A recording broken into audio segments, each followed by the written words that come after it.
Welcome to What's Cooking. I'm Rebecca Warner, the registered dietitian with the Hearts Beat Back Heart of New Ulm project. Tonight we have two great recipes. One's going to be really quick, so don't turn your eyes. We have some delicious ingredients in this one, a little bit different, but something that you can put together very quickly. So many of us like a good salad for lunch, and we also like to have a sandwich. Well, what if we put the two together? I'm going to show you a quick and easy way. It's going to seem a little different, but stick with me. It's going to taste great. So all we're going to do is we've taken our salad greens. This is a romaine, carrot, red cabbage mix, and I put it in our bowl.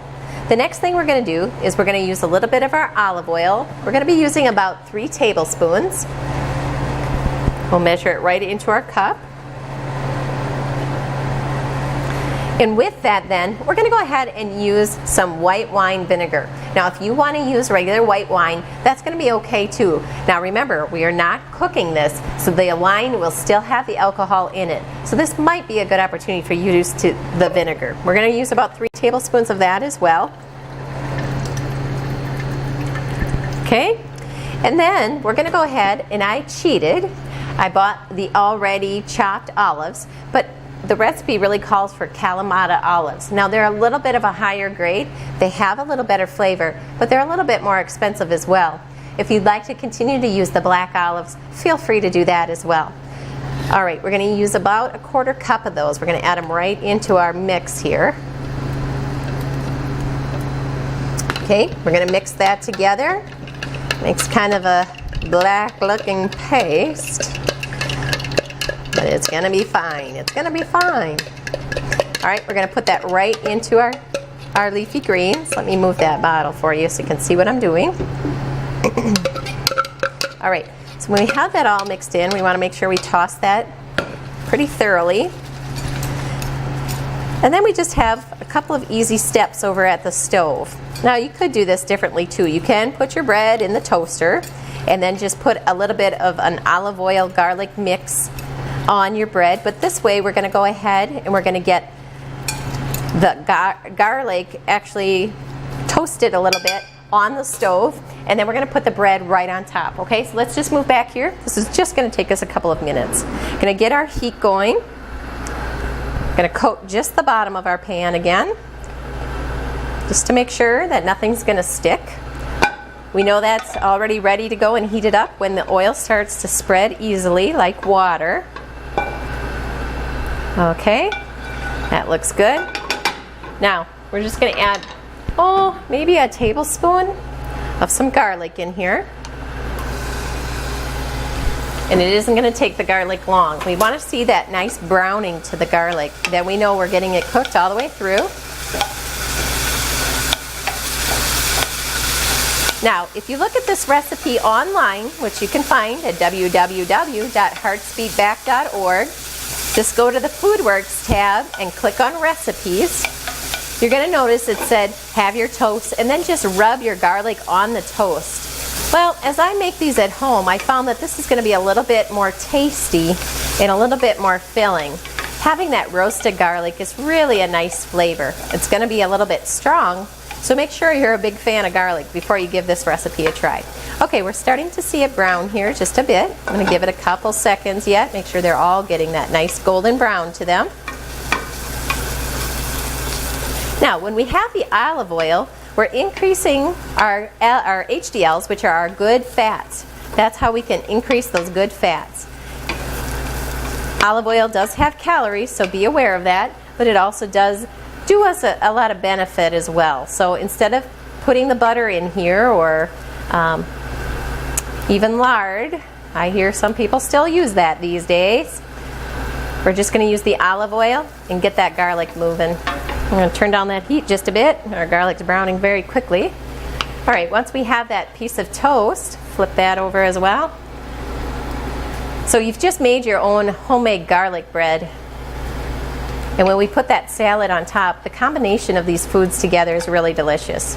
All right, so I'm going to bring that back over to the counter. And I'm going to grab us a plate. Place that bread on the plate. And I'm going to add some of that salad right on top of this bread. Okay. We're getting a nice full salad. We're getting that nice toast on the bottom, so you're going to have some good flavor. Homemade garlic bread and a nice salad on top. And that's it, easy enough.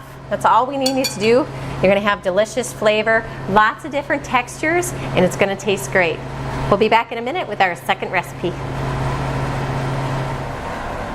Welcome back. We're ready to start our second recipe for the night. This is going to be our great combination of some vegetable pasta, and we're going to talk about that in just a minute. I'm going to be using some chicken tenderloins. This is actually an even leaner cut than our chicken breast, so if you can find those at the grocers, that's a great idea. We're going to have some vegetables with this dish, and we're going to have a really unique sauce. This is going to have a peanut sauce to it. We're going to be using some low sodium soy sauce, some peanut butter. We're going to be using a little chili with garlic sauce, and some regular garlic. So it's definitely going to have a little bit of zest to it. So let's go ahead. We're going to take our chicken back to the stove, and actually we're going to be boiling this tonight instead of our usual sautéing. So what we want to do is we're just going to simply put these in the boiling water. We'll get a few of those going. Now normally this process is going to take us about 10 minutes. We'll see. We've already got the water nice and hot. They're already starting to change colors on the outside, so we'll check on these in just a few minutes. All right, get those in there. We can really do this as much as we'd like. We'll add about one more piece here. And then I'm going to go ahead and add some of our vegetables in here. Now you could just use these plain. You don't have to boil these. These are actually frozen vegetables, so I'm going to add those in there just for a little bit of flavor. Now, because I have touched the raw chicken, we're going to use the rest of this bag. They're going to boil off any bacteria, and then we need to go back and wash our hands. We do want to be careful with things such as cross-contamination so we don't start any trouble here. Foodborne illness seems to be a topic of conversation and prevalence as of late, so we want to make sure we stay on top of that and not make ourselves or anyone around us sick. Okay? That looks good. Now the tenderloins are a little bit thinner than our chicken breast as well, so it shouldn't take too long to make those up here and get them cooked all the way through. All right, let's go back to the counter. I do have a rag here that has a little bit of a sanitizer in there. I do want to wipe my hand off again, make sure we don't have any kind of cross-contamination. That's going to give us any kind of foodborne illness. Okay, so next we're going to go ahead, we're going to start our sauce. So with that, we're going to go ahead, we're going to have our peanut butter is our base. We'll be using about a half a cup. This is a natural peanut butter. It's going to be a little bit lower in fat. Put that in there. It actually has a little bit of honey in there too to add some additional flavor. So drop that. Okay, now with this, we're going to be adding in our soy sauce. We'll be using about 2 tablespoons. Now remember, soy sauce, even the low sodium variety, is still very high in sodium. It will be dispersed pretty well throughout this recipe, so it's not that we're just using it by itself, but do be aware of that. So even if you pick up that low sodium, it's lower sodium, but not low. If you do have issues with blood pressure or fluid retention, it's really just not something that fits too well into your diet. All right. Then we're going to go ahead, we're going to add a little bit of garlic in here. So we're going to go ahead, we're going to add our garlic in there, about 1 tablespoon. Next, we're going to be adding some chili puree. Now, I'm going to go a little easy on this. I'm not really into hot and spicy, and this does have a kick. Now, if you like a little extra of that, feel free to add it in. Okay, and then we do need to add just a little bit of water to thin that down. Let's take a look at how this is coming. Great. Now if you wanted to go ahead and replace the peanut butter with the peanut sauce in the jar, you can do that. This is a good way to reduce your cost. It's going to taste just about the same. Make it a little bit easier. You can use those staples that are in your cupboard, add them right into your recipe. Now, as I mentioned, we will be using a vegetable pasta. You can get 1 vegetable serving out of your pasta instead of just a carbohydrate. It is made out of tomato and carrot. It does still have some flour in there, so will not qualify for gluten-free, but is a reduced amount of carbohydrate in there. So, and And the water is just, however much you want to thin it down. We don't want a thick sauce. This is just going to go right on top. You can see how thin that is getting. All right. A very unique combination anytime you're mixing peanut butter and soy sauce, garlic, but we're going to really enjoy the flavor that goes with this. Okay, our sauce is about ready to go. Let's go ahead and go back and check on our chicken. It's still at a good rolling boil. The vegetables are going to be just fine. We just want to make sure that chicken gets cooked all the way through. We're getting there. Might need another minute or two. You'll always want to make sure your chicken is definitely cooked thoroughly. You don't want to give anybody any food poisoning. So what we're looking for, that's looking pretty good. You can see we got a couple minutes yet, but the pink is almost all the way out. These nice chicken tenders do cook nicely. They're nice and thin, very lean, so they do boil up fairly quickly. All right. So what I want to do is start taking some of the vegetables out. I'm going to grab a slotted spoon, put these into a separate bowl. They don't need a whole lot of time.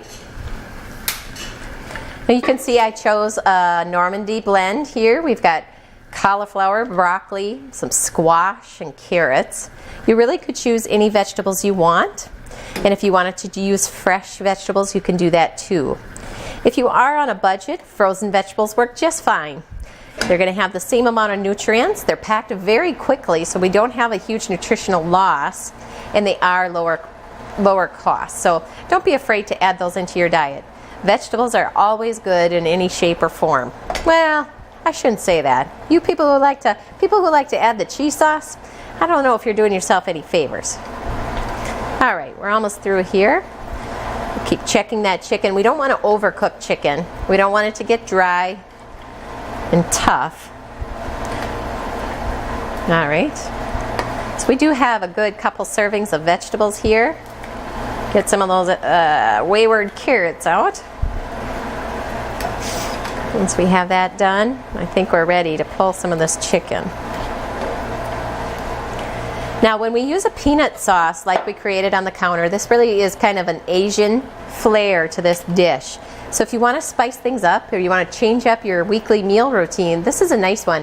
You can see how quickly that sauce was made. So it's surely not a difficult recipe, but it does have a little bit of a foreign taste to it, something that maybe you're not used to and your family might enjoy. All right, the chicken is done, so we're going to go ahead and pull that out as well. The reason we boiled this is to keep the calories as low as possible. Because we're using the peanut butter in the sauce, we do add a fair amount of calories just through that process. We don't want to add any kind of oil or anything else that will give us any calories, and this way we are staying in our heart-healthy parameters and making sure this is still a heart-healthy meal. All right, let's go back to our counter. All right, so what we want to do, we have our pasta. We're going to go ahead and we're going to add a few pieces of the chicken on to the plate. We're going to add some of our vegetables as well. Garnish that on the side. We get another piece of chicken on here. We are looking for about 3 ounces. Each tenderloin is maybe. And then we're going to go ahead and garnish with the peanut sauce, right? Now, if you are watching your calories, you want to be very careful and lighten this meal up. You're going to use a very small amount. Remember, we did dilute out the peanut butter with the water, so it's still going to be lower than if you were making a peanut butter and jelly sandwich, that's for sure. We're going to add it right on top to taste. And that's it. This is going to be really delicious. I can't wait to sit down and eat. And that's it. Let's take a look at this one. It's a beautiful Asian meal. It's going to have really nice flavor with the peanut sauce. Great sources of protein in this meal. Getting our full complement of vegetables and a nice vegetable pasta to go with it. And that's it. A nice simple recipe, great flavor, and a unique blend of ingredients. That's it for this week's episode of What's Cooking. I'll see you next week.